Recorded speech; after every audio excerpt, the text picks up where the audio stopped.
see Stacia Solomon is here, and also in the Office of Postdoctoral Services for co-sponsoring today's session, which is part of the Careers Beyond Academia series this year.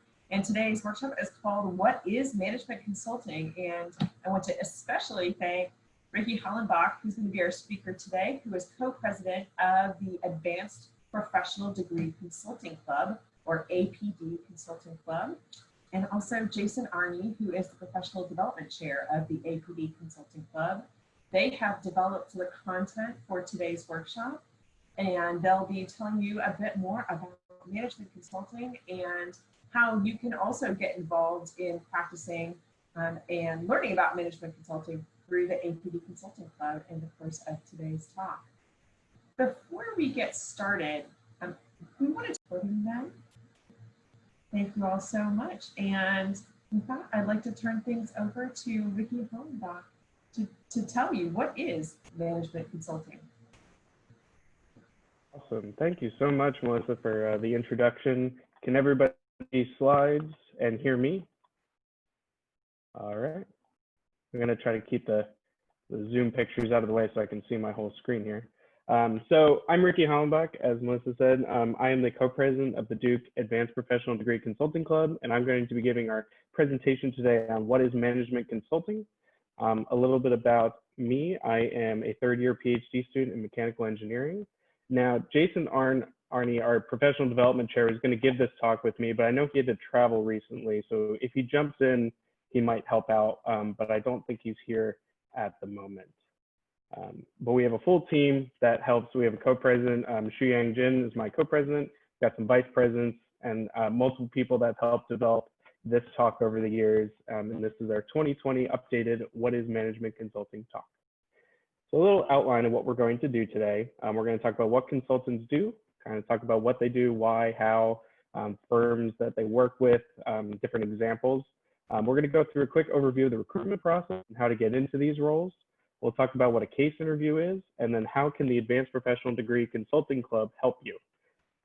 In between each of these four parts, I'll open the floor for questions, and then we'll open the floor at the end for questions. And I incorporated some of the questions that you all sent in at registration in ahead of time, so I will try to touch upon some of those, but then we can open the floor for more questions. So any questions before we begin?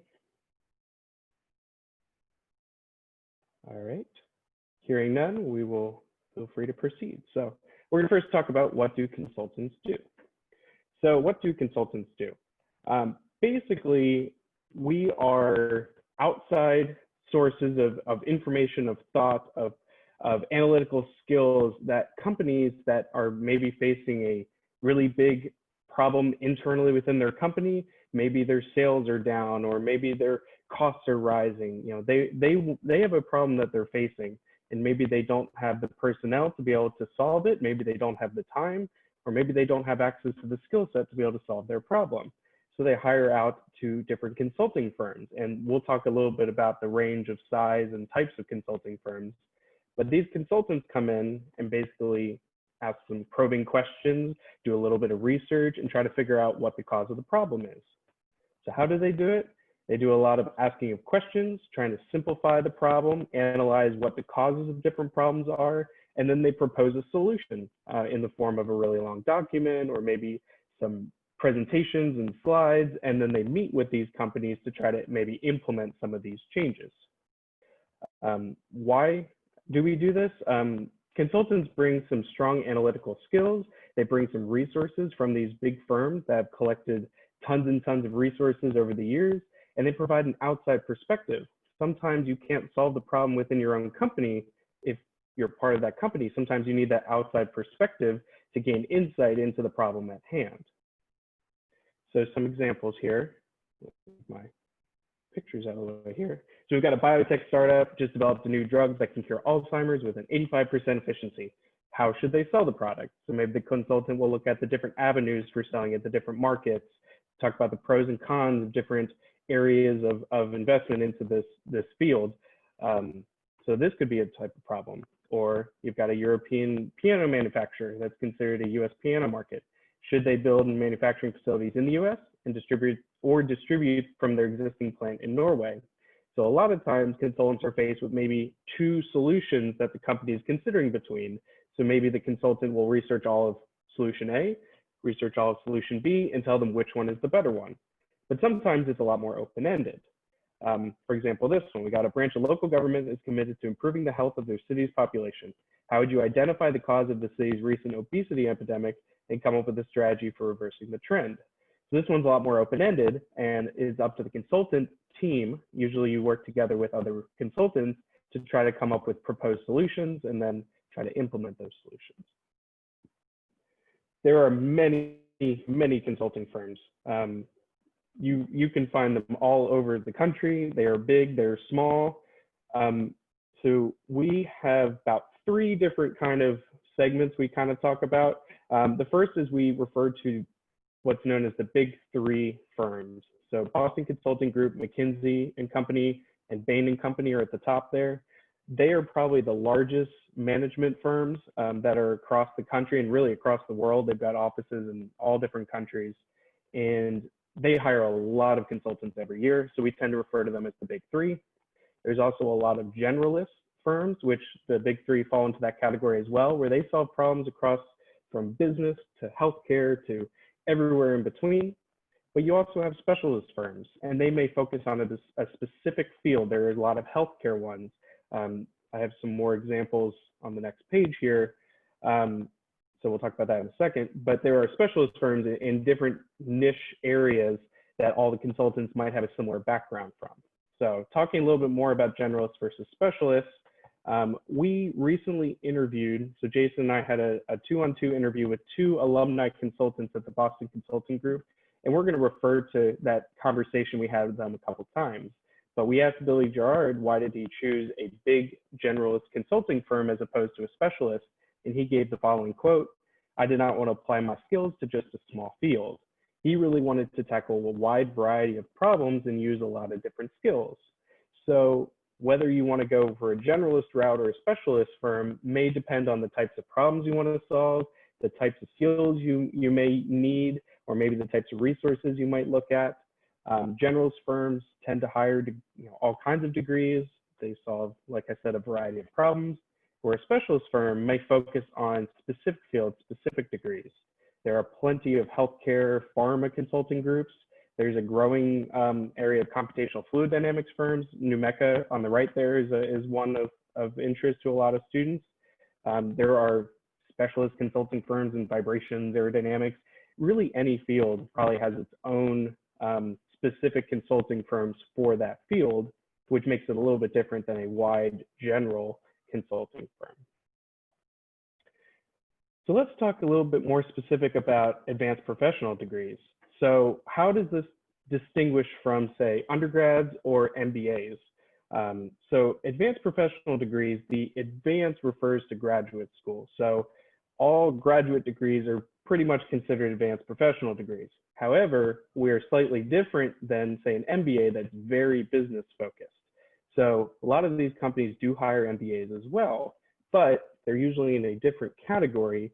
MBAs go through rigorous course trainings in business and finance, accounting, all that stuff.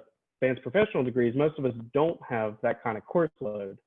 That doesn't mean they don't want us, and we'll talk a little bit about what advanced professional degree candidates bring to the table, but they kind of group them separately, which is good. It means when you're in your interview stage, you're not directly competing against somebody who has spent 3 years learning business knowledge.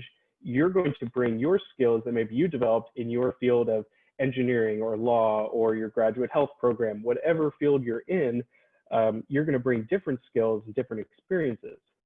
The companies will then teach you a lot of the business that you don't know, and that's to be expected upon your first couple weeks of working, say, at Boston Consulting Group. So the good news is you're in your own category, and you're only really competing against other people with your similar skill set and experience. So that concludes a little bit about what do consultants do. So I'm going to quickly open up the floor for a second. Is there any questions based on kind of what I've covered at the moment, first moment?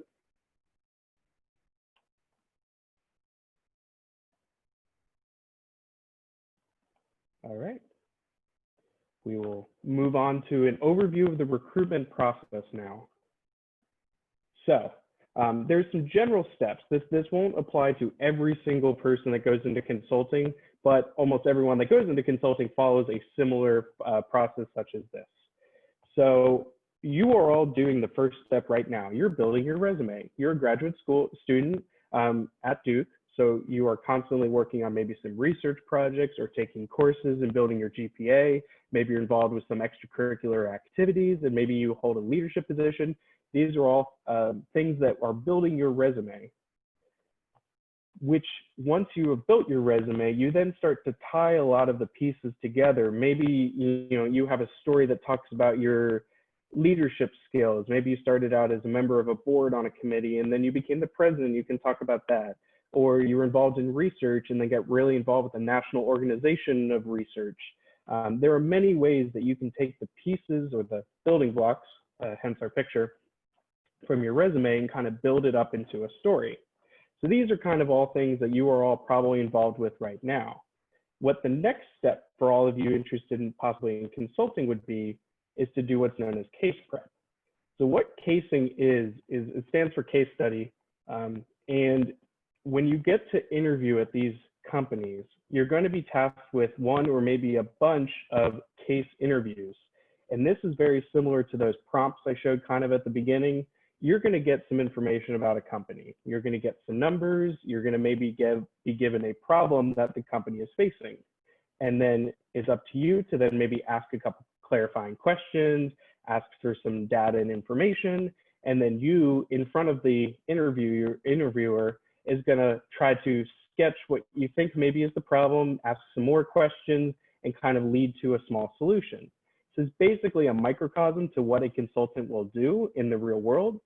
But that consultant in the real world will have a team, probably 2 or 3 weeks long of a project and multiple meetings. This is just a 30-minute quick interview that tests to see, do you have some business knowledge? Do you have those, employing those analytical skills, and to try to show that company that you are ready to be a consultant. So this is not something that everybody needs to have started now, and we'll show a timeline a little bit and show where case prep starts to fit in. But as you get closer and closer to the interview stage, you're going to want to start practicing doing this.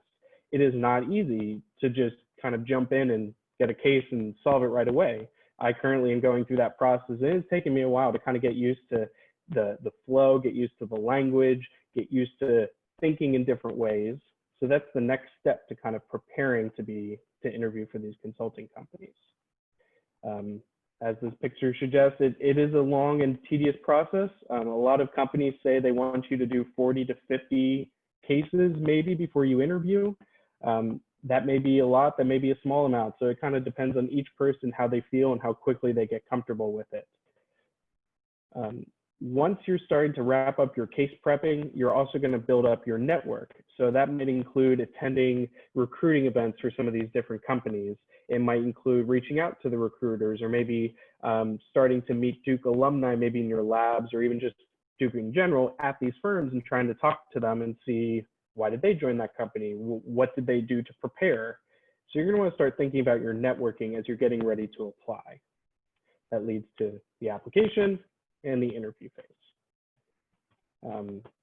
Now, going back to the personal stories, you're going to get some interviews that are not the case interviews, but are personal fit or company culture fit questions. They want to make sure that you would mesh well with the company and their employees. So you're going to get your classic interview questions. Tell me about something that's not in your resume. Tell me about a time you failed. Share an experience when you led a team. Describe a story that demonstrates passion or determination. They're going to want to know how you handle different situations. And this is where, your resume and then tying those resume pieces together into a good personal story comes into play during these interviews. It's really good to practice these stories with some other people, especially other people that might be applying to the same companies or similar companies. You can go back and forth, share each other's stories, and give each other feedback. So I have some advice. This is from that same interview. So there are 2 BCG consultants. They were Duke alumni. So the first one, Billy Gerard, got his PhD in environmental engineering. And this is what he said about the whole interview process. he said comfort and authenticity are huge during the interview process. It's not a matter of if you make a mistake, but when. Being able to, make a mistake, have it point out to you, step back and roll with it is a huge part of the process. These business case interviews, you're under a lot of pressure to do a lot of mental math really quickly. You've got a current consultant kind of asking you the questions, so you've got that kind of nerves. You're going to make a mistake, and that's okay. Being able to handle it and move on and continue and not be too fazed by it is really important. Also, he recommended if you don't know a lot about finance and accounting, which many of us do not, sit in on a Duke Accounting 101 course, read some business journals. This is not something you need to do now, day one, but as you get closer and closer, it may be good to start to build those terms, understand the jargon that's used in these journals. That way, when you hear some of these business cases, you kind of know what's going on ahead of time. So it's a good way to kind of learn these terms.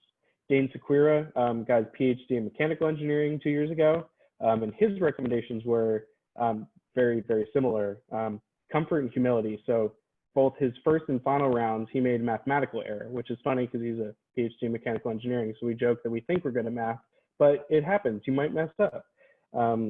They pointed out to him, he laughed, acknowledged it, and adapted to kind of continue and keep going in his process. And that's really important, being able to kind of handle that and move forward. I know that in the questions when everybody registered, we had some questions about McKinsey, which is another big three company. So this was a student who recently applied to McKinsey, went through the interview process. He provided some advice to include in this presentation. So his first point was unlearn the way you speak as a scientist. So he personally is environmental engineering. McKinsey's looking for assertiveness and confidence. Instead of during your business interview saying, maybe we could do this, say, let's look into this. You drive the conversation, you drive the interview, show that you are assertive. Even if you do mess up, you want to have that confidence. That comes with part two, where he says practice cases on a daily basis. So when you get really close to the interview stage, you want to be practicing as much as possible. That gives you, more and more confidence in your casing abilities. You'll see more and more types of companies. You'll see more and more different graphs and tables of data. You'll just get a lot more familiar with the process. So when you get very close to the interviews, practice as much as possible. The third point is really important to remember. The big three firms and even some of the other ones right below the big three, the chances of getting in are very, very difficult. So be confident, but prepare hard, because this is really tough to get into. But we're all here at Duke, which is a very well-known school. We got in this, we can get into consulting firms. So be confident and be excited. This came from McKinsey's website. This is how to stand out. This also came up as a question from the registration. So right on their website, they release what they're looking for. And I highlighted some of the big things.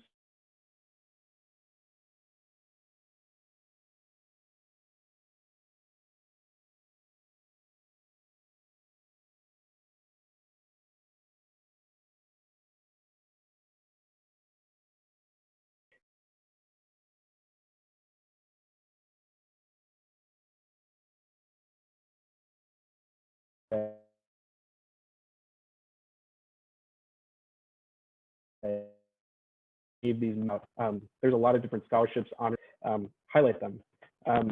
It mentions, okay, also let me know if my internet cuts out. We should be good. I just got the one message that said your internet's unstable, but everything should be okay. There's some other examples in here: entrepreneurship examples, meaningful work experiences, anything else that's distinctive, especially outside of academics. Don't let this scare you. They're just telling you what they are looking for. So keep that in mind, especially if you're in your second or third year. You might have plenty of time to still join a lot of these activities and gain that experience. And moving on real quick. So related is our suggested timeline. And I'm sorry for the quality of this graph. We've been copying it over and over because it's really useful. So, no one is really late to the party yet. So it's okay. We're just in the resume building and personal story building time. So that's where we are today. But if you're about 2 years from graduation, that case preparation is going to be starting soon. And you're going to want to we're going to have the APD Consulting Club is going to be hosting some how to case interview, how to prepare. And then we have a group me where students who want to practice with each other and don't have a partner can find other people to practice with. So that's going to start at the end of this fall. So stay tuned for that. I'll show you our listserv and our email that you can get in contact with at the end of this presentation. You can join our listserv, and that's a good way to hear about these different events. You can learn how to do case prep and meet other people to practice casing with. Networking won't really start till the spring, and then the applications are typically during the summer. Your interviews will be the end of summer, early fall, and then you should have your offer next fall. Now, if you are in your last year right now, don't worry. This is really the timeline for the big 3 firms, and that's mainly because they get so many applications. A lot of the smaller generalist firms and even the specialist firms, they're always looking for people, and they don't quite have the application pool that some of the bigger companies have. So it doesn't mean you're late at this point. There's still plenty of time to apply. So that was the overview of the recruitment process. I'm going to take a minute to stop and ask for any questions.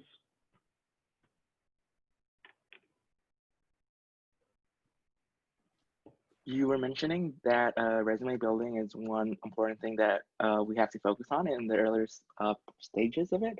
I was just wondering, how does the resume compare for an advanced or professional degree person, and how does that differ with say the CV where you just list everything that you've done? You know, that's a good question. So a lot of times you hear that industry doesn't like, CVs. They want a 1-page resume. And a lot of times you hear academia wants to see everything, so you can have a 4-page CV.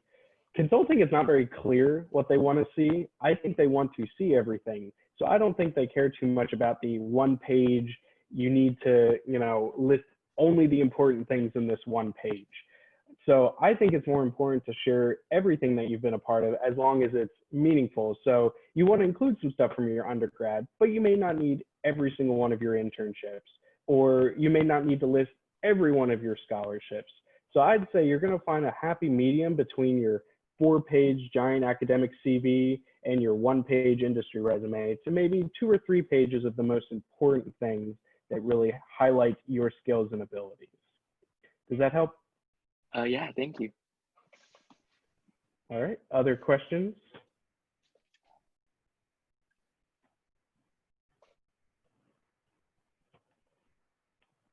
All right, well, I will give a chance for more questions coming up in a little bit, but let's move on to what is the case interview. So I've talked about this a little bit before, and we're going to talk a little bit more, define what it is, and then some resources to help you prepare.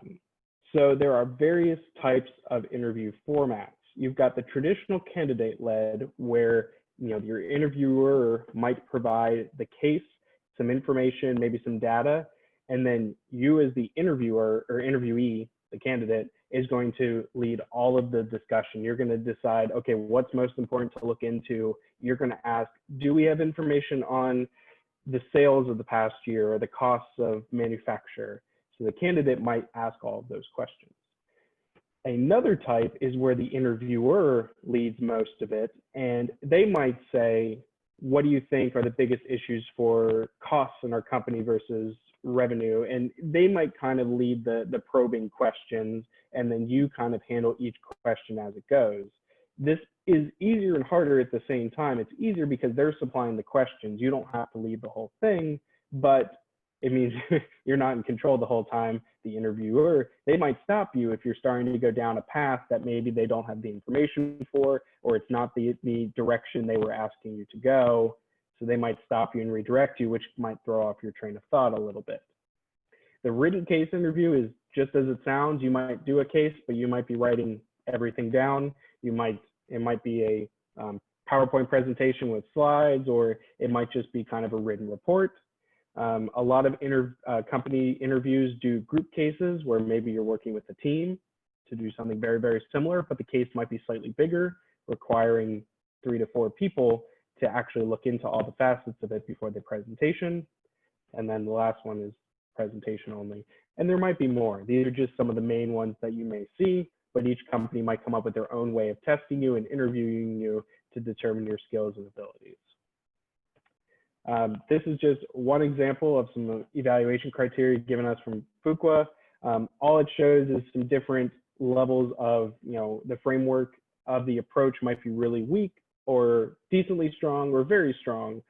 You might have lots of math errors or very few math errors. So different things that the interviewers are looking for. And I'm sure you can find evaluation criteria like this all over the place.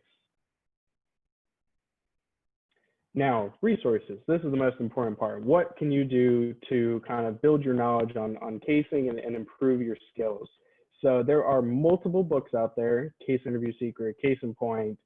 Different consulting companies provide their own books. Victor Chang, who wrote the Case Interview Secrets, actually has a website that you can Google him and sign up for his email list. So I get 3 emails from him a day. I got one like just a minute ago where he provides some tips and secrets every day. There are more advanced books, Look Over My Shoulder, written by the same guy, Victor Chang. Our club itself hosts many consulting club books. Some of them are from other schools and other companies. Some of them we've written ourselves. So joining our club gives us the chance to kind of share some of those resources with you and gives you a chance to practice many, many case prep or case interviews. We also do a weekly newsletter where we include a lot of resources each week. What else can you do? We have a YouTube channel for our club. So a couple years ago, some of the executive board members recorded themselves giving kind of case practice lectures. So if you go to our YouTube page, Duke APD Consulting Club, we have 6 lectures that kind of walk you through the steps for a case interview. And then we have one that is kind of a panel of 3 students who went to some of the recruiting events and talk about their experiences. So this is a great place to get started if you haven't really learned about consulting much before. This is the next great step to start. So find us on YouTube. All right. I will stop again to see if there's any questions on case interviewing. We are going to have some events, like I said, later this fall hosted by our club to try to teach students how to prepare and to practice casing, and then to kind of build up our group me again, so that way students can find each other to practice, which is especially useful in this virtual time where we may not run into each other or host events on campus. Everything's going to be very virtual for the next year. I have a question. Sure.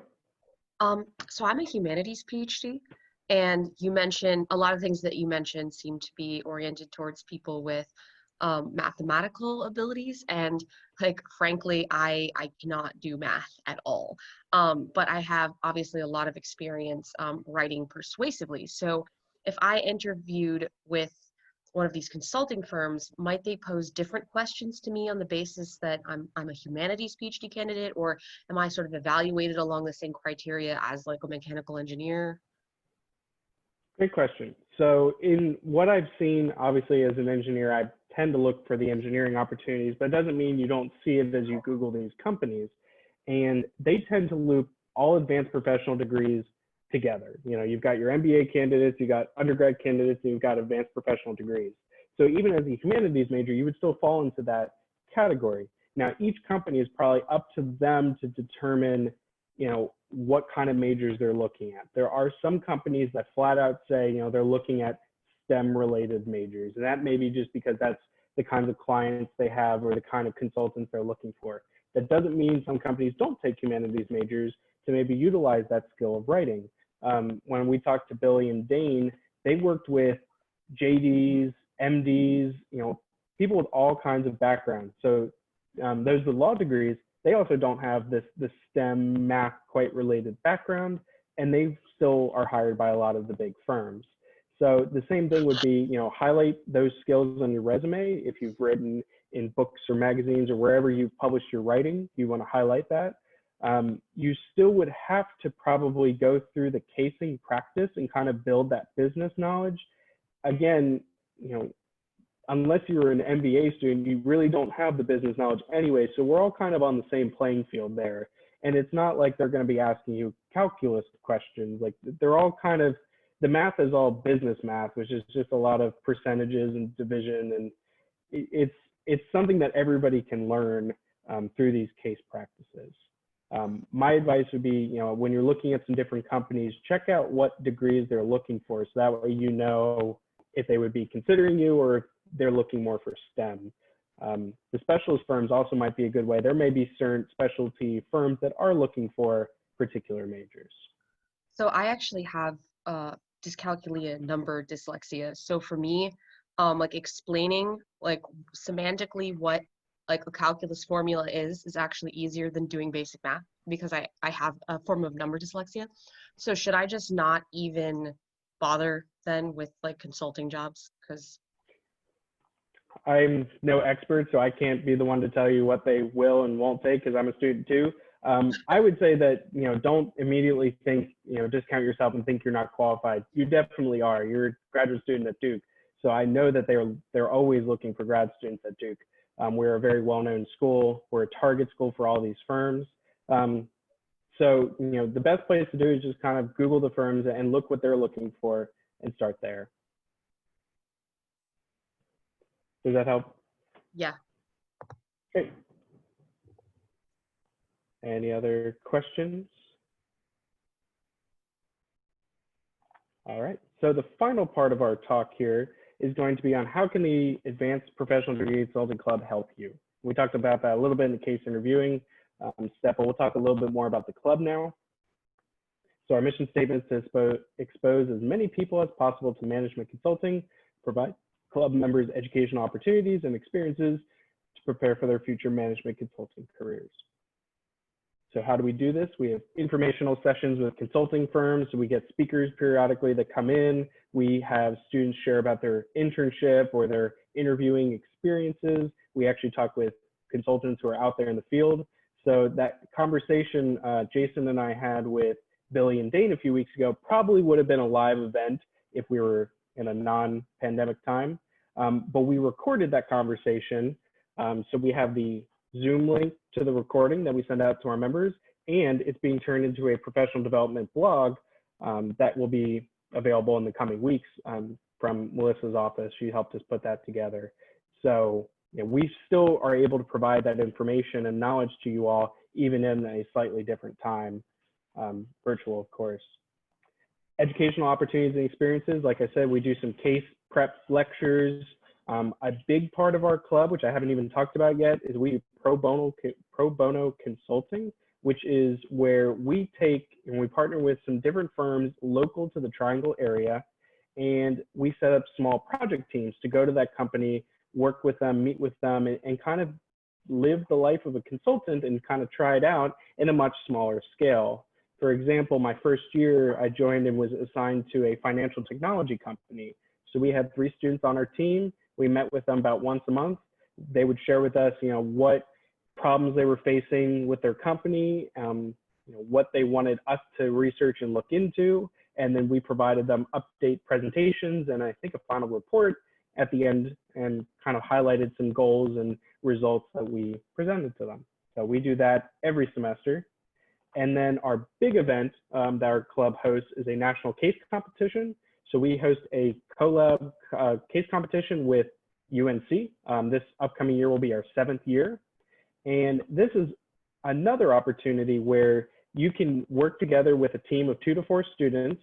You're going to be presented with a case, but it's going to be for about a week long. So it's going to be a big enough case that takes up to 4 people, and you have a week of doing some research and gathering information, putting together your slide deck, and then you present it, and then a panel of judges votes on it. So this past year we were able to make it virtual, but it normally is in person. And it's a really awesome opportunity. Even if you're new to consulting, it's a great way to kind of get your feet wet. You get the chance to practice being a consultant, and the judges give you feedback, and they're real consultants. Our first round judges all came from local companies, and they met with the students and kind of talked about the strengths and weaknesses of each team. And then if you make it to the final round, you get judged by the big 3 consultants, which are Duke alumni, which is a really unique experience. And the students really enjoyed that this past year. So that'll be coming up in April of 2021. So this is just some information about our pro bono consulting. We have a lot of students that take advantage of this. We mainly work with Triangle Advanced Consulting, which is a local kind of consulting group, but we also work a little bit with some of these other companies. This is a little bit of our normal pre-COVID timeline. Nothing has shifted as much, it's just very virtual. So we do a lot of training sessions in the fall. We form our project teams. Normally there's some campus visits and coffee chats held by these companies. They're all going to be virtual, so the timeline, they might be at different times than usual. Our case competition is in the latter part of the spring, and then throughout the year we do some workshops and then job offers, hopefully. Members might see a timeline looks like this. Early on, they might learn a lot about the field of consulting, like attending this session right here. And then you're going to hone your skills, maybe joining a leadership position or getting really involved with a Triangle Consulting Club project. You'll attend the recruiting events, visit with firms, start to network, and then you'll interview. So what are the next steps? We have a newsletter that we send out at least once a week, sometimes a little more, sometimes a little less. And then you can find the information on our website. I'll also make sure this information gets out via Melissa for all of you that signed up today. So we'll send out our website. You can sign up for our listserv there. To get involved, you can then attend our next events. Likely we're going to do a how to do a case interview event next. You could join a project team for the spring, and you can see to the right, there's our project leaders from this past fall. So we usually set it up right at the beginning of the semester. So obviously right now our teams are in full swing and not recruiting anybody at the moment, but next spring we'll have the opportunity for people to join teams. And then you can start thinking about the 7th annual Duke UNC case competition, which will be April 2021. The deadline for teams will be around February to March. There'll be lots of information published out.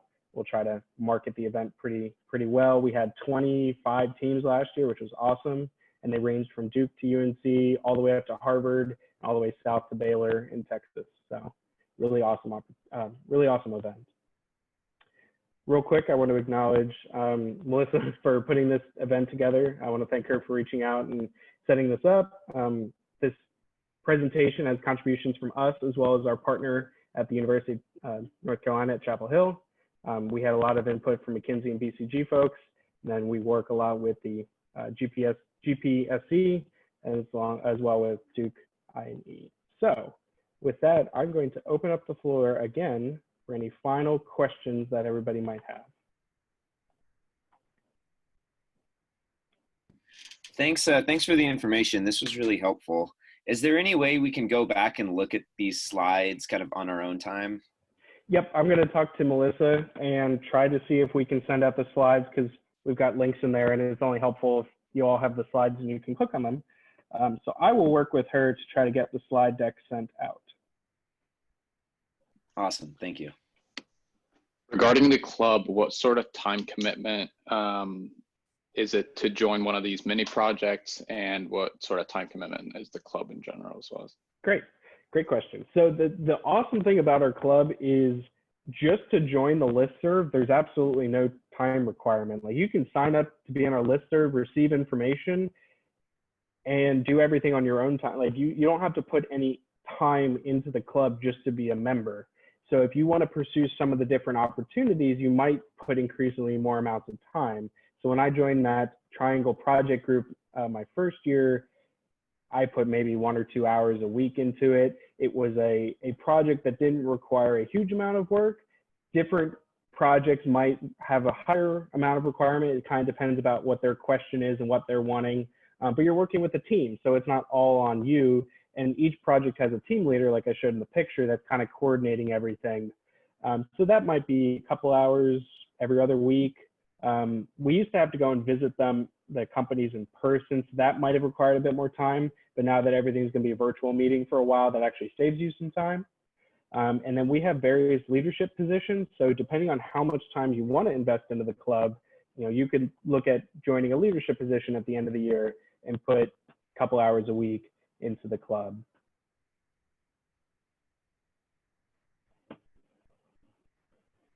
All right, other questions?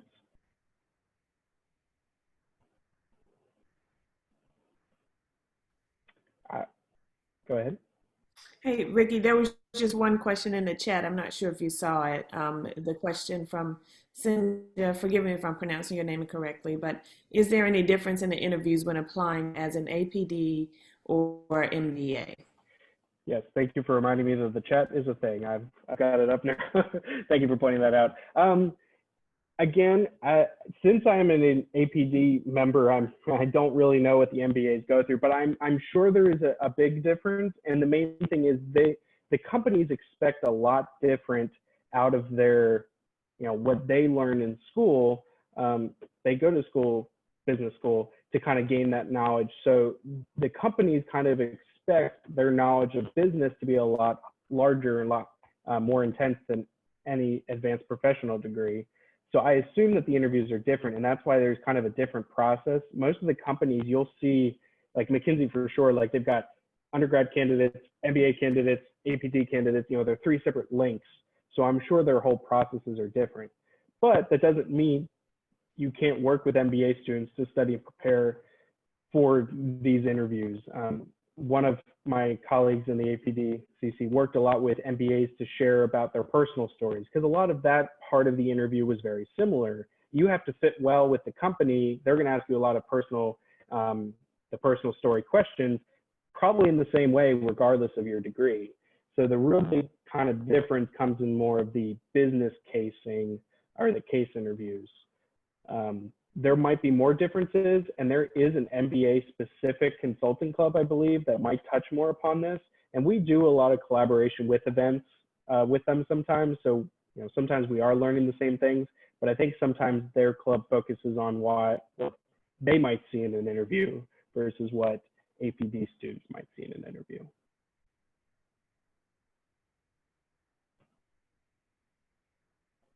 All right.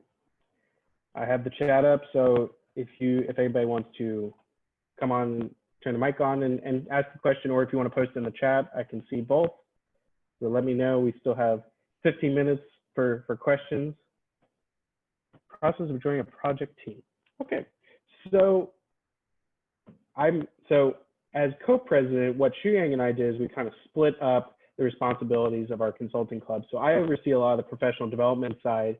She oversees a lot of the project team side. So I'm not sure if she's changing this, but what the process used to be is most people that were interested in joining a project team would attend a team training. It was usually at the beginning of the semester, and they would kind of teach you like, what kinds of things do we do? Who do you work with? Who are some resources when you're within your project that you can reach out to for help? And that attending that event was kind of the way to show that you're interested, and then they match students based upon that. So there really wasn't an interview stage before. I think that kind of depends on how many students we have interested in a given semester and how many companies we have sponsoring teams. So if there is a lot of interest one semester and maybe a few spots on teams, there might be more of an interview, the interview stage, but most of the time it's pretty by volunteer basis. Great. Other questions? In undergrad, I'm aware that a lot of my friends try and apply for these consulting internships that really help them getting a full-time offer. I was wondering if it's the same with APD, where they also offer like internships, and that's kind of like the pathway for an extended interview for them.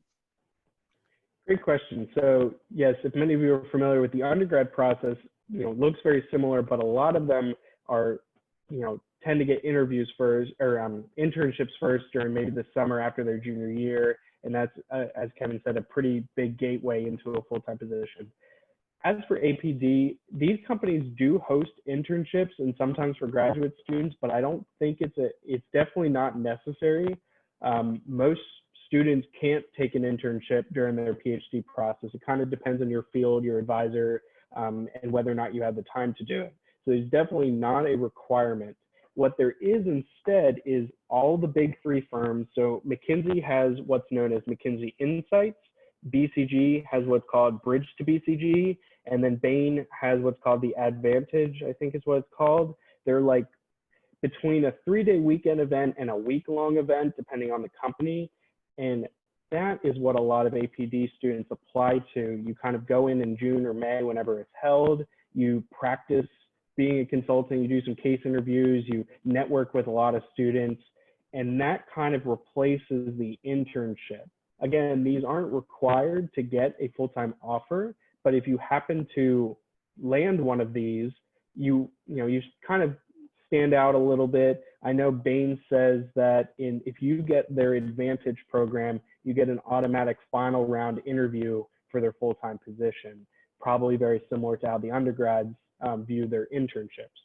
So this means you don't need to make sure you free up the summer before you apply, because you don't need to have a full summer length internship. You might want to look at these weekend to week-long insight programs instead. It teaches you all the same things, just without the time commitment of a full summer.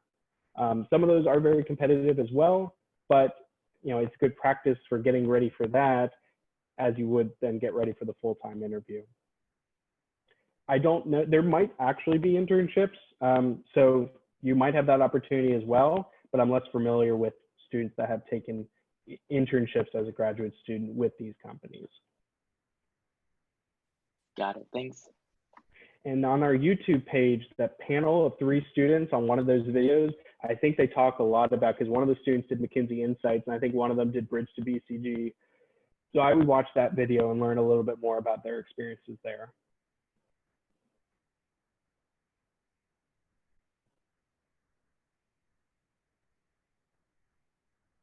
All right. I'm happy to keep answering questions, but if people have to go, that's okay. Thank you so much for attending. I'm Ricky Hollenbach. I will make sure my contact information gets out with the slides that Melissa will hopefully send out. She did mention there's also going to be a follow-up survey that most of these events have as well, so you will likely get an email about that. If you could complete that, that would be awesome. I am happy to stay up until noon and answer questions though.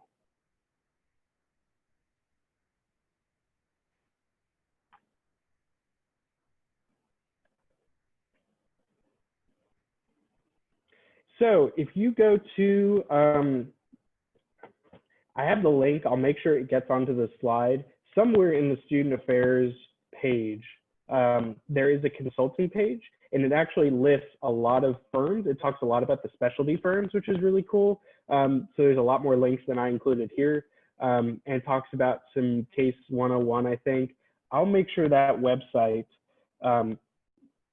goes out as well. So to answer your question, Devin, yes, there is a website that lists a lot of it. It's on Duke Student Affairs somewhere. So I'll make sure the link goes out, because it might be difficult to find. It's kind of hidden. Great question.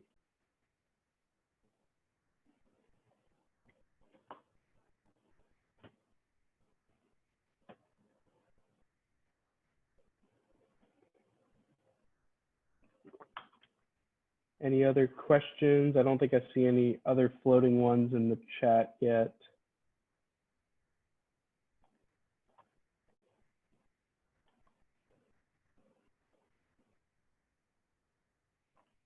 Yeah, I think I've answered them all. So any other questions from anyone remaining?